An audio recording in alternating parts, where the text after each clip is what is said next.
I'm curious coming into outdoors. I know you were kind of dealing with some stuff. You had to bow out during outdoors last year for your knee surgery, and then sailing Supercross re-injured it. So that must have been a very tough, pill to swallow, having to bounce back from that. But then I can't remember if it was an interview with Lars or if it was talking to Jacob. Somebody, I remember hearing that you were chasing some health stuff towards the end of outdoors, trying to figure out why you weren't recovering as well, maybe from the workload and things like that. What did you learn, before outdoors that's kind of helped you turn some of that around? Because I definitely, fitness doesn't seem to be too much an issue. You're definitely strong across the whole nose now. We've been getting rolling in the summer. Yeah, I mean the knee is one thing for sure. I mean that was a pretty big pill to swallow, just knowing how much work and pain I went through with that, just to re-tear it right before the season started. But I mean, other than that, like I was in really good shape. Like I knew how much work I was doing. Like I'm logging a lot of laps. Like maybe not as many laps that I would have liked because I was chasing some bikes out before the season started. But I mean, I felt like I was in this position where I could have raced myself into shape. I just wasn't getting there. Like during the week, like I was struggling to finish my motos, and I was like, I know, like I'm strong, like I'm fit, I'm cycling a bunch, like the numbers, then my numbers look really good. Like just something wasn't adding up, and I was struggling all year till about Philly. And, yeah, I just did some testing and just figured out some dieting things, and yeah, that's my little secret right there. But yeah, I've found some stuff that I figured out, and it's helped my body quite a bit. And for me, that was probably just the next big step I needed to take in my training to get me to that next level. And I feel like that's where I'm at right now. But I mean, yeah, obviously it's translating, and I feel like everyone can see that.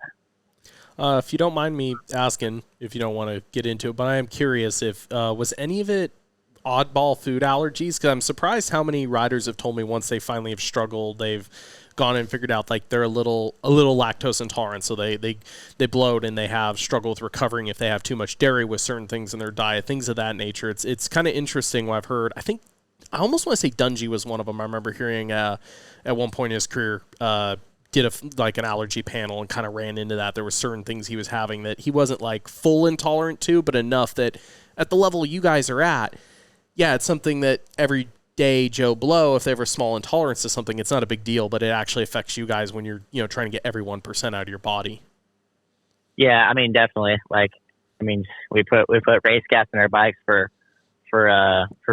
performance, and we gotta do the same things for our bodies. So, I mean, everyone's body is a little different, but I think everyone has in common, like, your bodies digest certain foods better and certain liquids and what you're putting in your body. And obviously, I kind of figured that out. Like, ever since I've figured out what I needed to change, I've just been kind of trial and error and figuring out like what my body likes. And once I got the direction, it was kind of easy to pinpoint what I could eat and what I couldn't eat and what I needed to put in my body so I'm getting enough fuel, but not too much to where my body can't digest it and use the food for energy. So, I mean, obviously, like, there's a bunch of stuff I cut out, but yeah, for me, it was kind of cool just learning about it. I mean, there's nutrition, such a broad subject. Like, there's so much that can go into it, and I feel like everyone, you can read as much as you want online. There's so many different opinions, and one thing means this, one thing means that, and it's just trying to just read through the lines and just figure out what works best for you. And I mean, don't get me wrong, it's a struggle. Like, I'm kind of narrowed down on what meals I can eat right now, but I mean, I'm at the point right now. I mean, I'll eat breadcrumbs if that's the only thing I can do. That's what it takes. Easy now. Like, I'll eat anything. Like, that's just, I'm committed to the game right now, and yeah, I'm willing to do whatever. So to me, this was honestly a blessing in disguise. Like, the diet thing is just a lifestyle change for sure. But yeah, I mean, I feel like everyone kind of goes through it at one point. Some people jump on the ship a little bit earlier than others, but I feel like all the greats at some point in their career, they go through some dieting phase or even through the whole career, you know.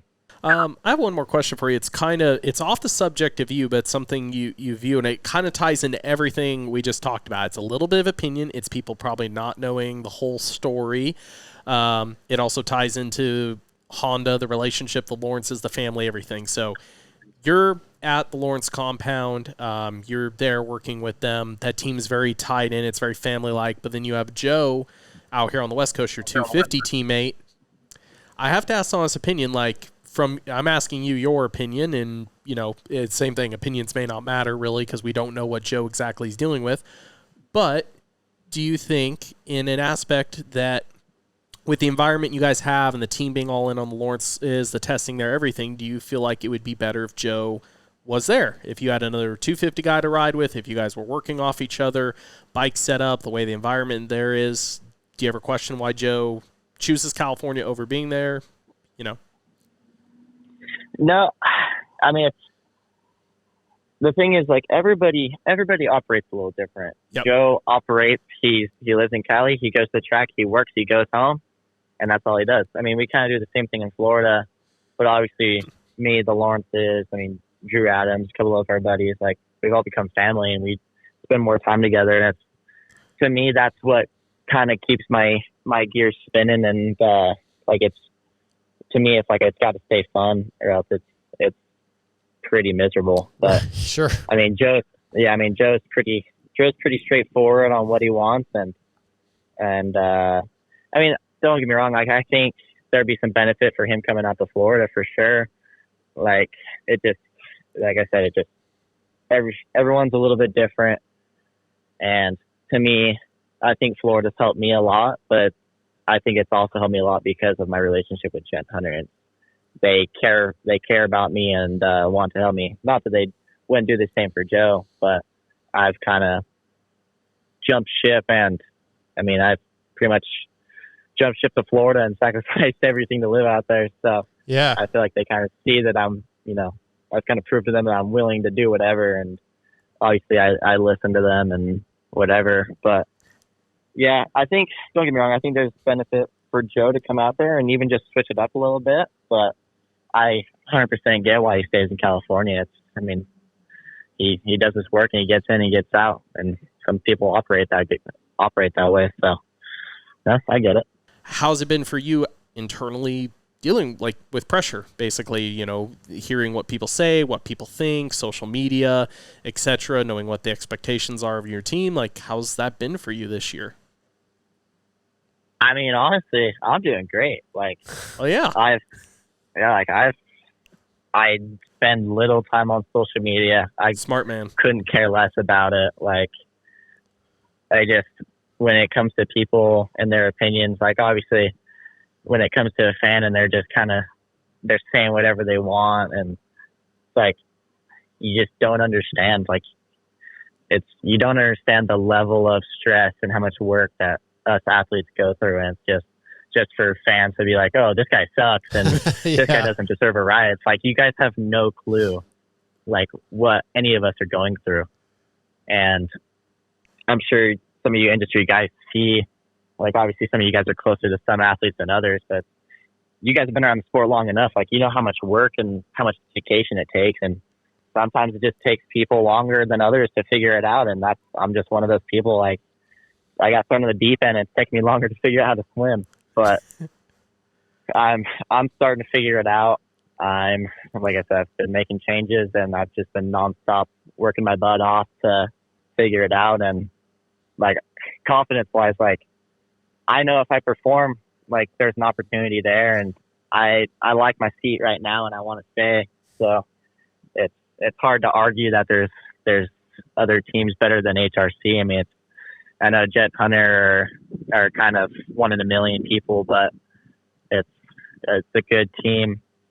To me, it's like family now, and they're working hard, and they know I'm working hard, and it's just a good environment, and it'd be hard to step away from for sure. But like I said, if I keep performing the way I do, and I feel like I'm only going to get better, it's opportunity is going to be there, and there will be more opportunities too along the way. So yeah, but when it comes to opinions and whatever, I feel like a lot of the racers are the same, and they think what they think.